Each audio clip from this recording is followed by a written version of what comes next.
Assalamualaikum YB. Assalamualaikum. Thank you so much for being with us, Politically Frank. So what you need to do today is we need you to be very frank with us for Politically Frank. So are you ready, YB? Yeah, I am. Okay, first of all, how was your day so far? How was my day? Yeah. It was marvelous. Wow. So what have you've been doing here at Sinar? I was invited by Sinar to talk about education, as usual. I see. All right. Then, okay, can we start with our first question? Of course. All right. Then, My pleasure. because we don't want to also bother you, so maybe we can also walk with you. No to the problem. door. Yeah. No worries, no worries. All right. So our first question. Yeah. You said you will be defending Simpang Renggam. So how do you feel about possibly going up against ex-Johor MB Hasni Mohamad or UMNO big wing Ahmad Maszlee? Okay, number one, are you sure that Ahmad Maszlee or Hasni will be Your opponent? my opponent or the candidates for BN? Because we haven't received or we haven't heard any official statement by BN yet. And as for myself, I'm not sure whether there is an official statement by my own party about my candidacy. I just said that I was tasked by my president to defend Simpang Renggam on behalf of Pakatan Harapan. Okay, but what if this happens? Are you ready for that? We should be ready, Wow. whether we like it or not. The confidence, I see. All right, our next question. How do you plan to win the seat and what are the major issues you would like to solve? Okay, first and foremost, my forte is about education. Why I joined politics at the first place is to bring a better access to education and to uplift the level of education for all Malaysians, because I believe education is everybody's right and it's everybody's responsibility. I see. Then BN proposed for 3 DPMs, including from Sabah and Sarawak, while PH has said they'll have 2. Do you think this is necessary? As for BN, it's not only about the 3 DPMs. I mean, similar to the previous government that we had, in which BN is part of it. They always want a big, bloating cabinet on the expense of people, taxpayers' money.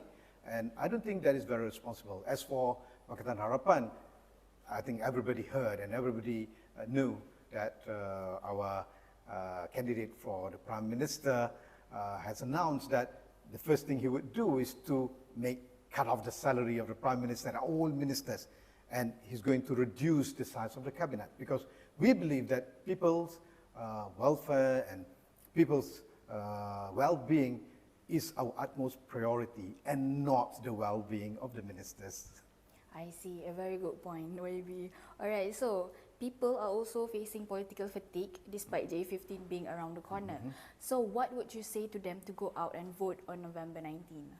This election is rather and extremely important. I mean, it will determine the future of Malaysia. It will determine the future of your children and your grandchildren. And it will also determine the future of our economy. So make sure in this election you come to the polling station, cast your vote, and make sure that Malaysia will be free from all the corruptors and all those kleptocrats. All right, we see, YB. So another question, you resigned or was it dismissed by then PM Tun Dr. Mahathir as Education Minister back in January 2020? So what actually happened there? You're asking me while I'm Like, walking. did you have something maybe to do? You can refer to one of my interview that now when viral or spread all around the nation through TikTok and YouTube and everywhere.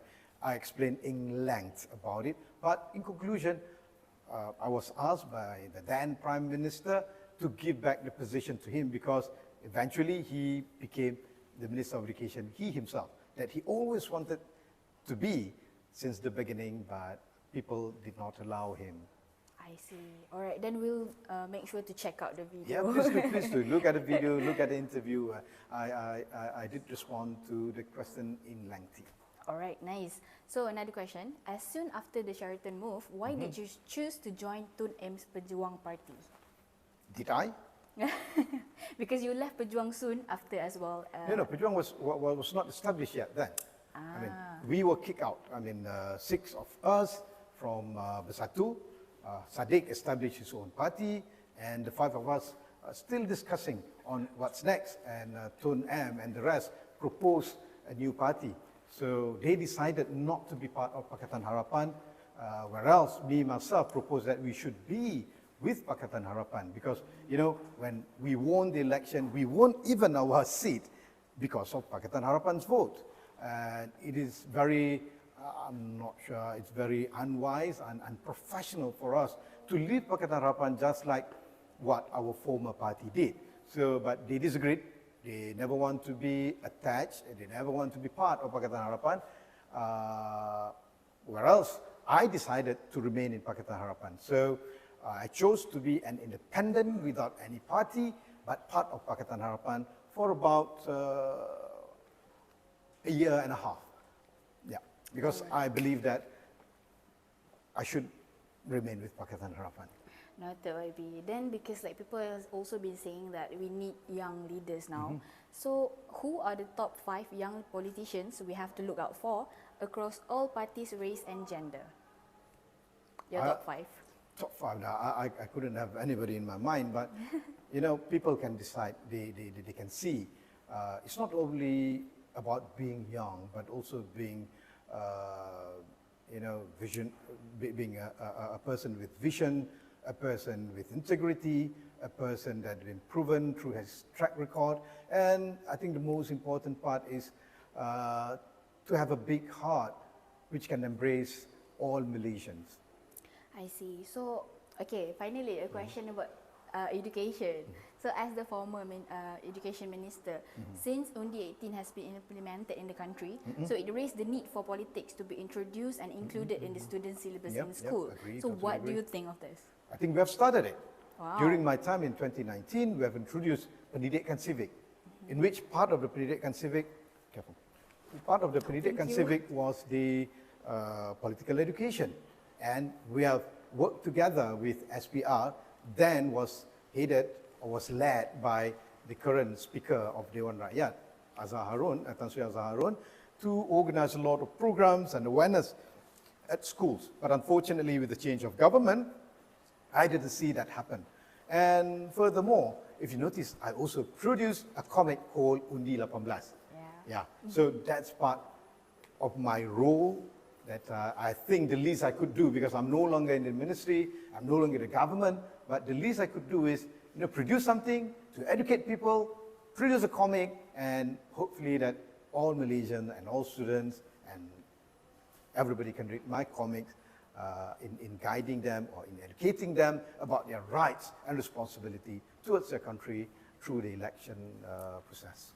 All right, very interesting, YB. So, regarding this also, how early should the young students start to be exposed to political knowledge, in your opinion? Oh, you asked me. I got exposed myself to politics since I was 15. Oh, I read a lot. Young, actually. Yeah, I was very. Or was it not to yeah, you? Or but not really. I think really? children should be exposed gradually since their primary school days. I mean, they should be introduced to certain issues like we have parliament. What is parliament? And you're talking about the job and the duty of our representatives. I mean, you ask any young kids, they heard that the parents talking about, oh, this YB, that YB, this minister, that minister. I mean, they should get exposed to all those things. And this is where Pendidikan Civic, which I initiated then in 2019, partly educating our children about all those basic things on how to be a good citizen. I mean, to be a good citizen, you must know how to be a good citizen and what is to be a citizen all about.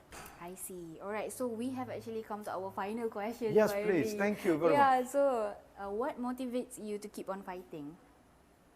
The future of our children, I really want to make sure Malaysia have a world-class education, in which I always say that I always dream of Malaysia that have the quality of Singapore when it comes to mathematics and science, the quality of Finland when it comes to schooling and teaching, at par with Japan when it comes to values and discipline, at par with Germany when it comes to technical and vocational education. I believe we can achieve that because we have started in 2019. We're supposed to have the new education model by the year 2021, but unfortunately, our I would say our dream was hijacked by the change of government through Langkah Sheraton move, and not only they hijacked the government, but also they dump away all those initiatives that could have changed the fate and the future of our country. Yeah, but that's not the end. Just like you asked me, what kept me struggling? I want to ensure that all of the children, all of your children, your grandchildren will enjoy world-class education. And we can start it by make a change through the ballot box in this coming general election. Vote for Pakatan Harapan. Oh, nice one. Okay, then, will you continue to fight, especially for I thought that was the last question.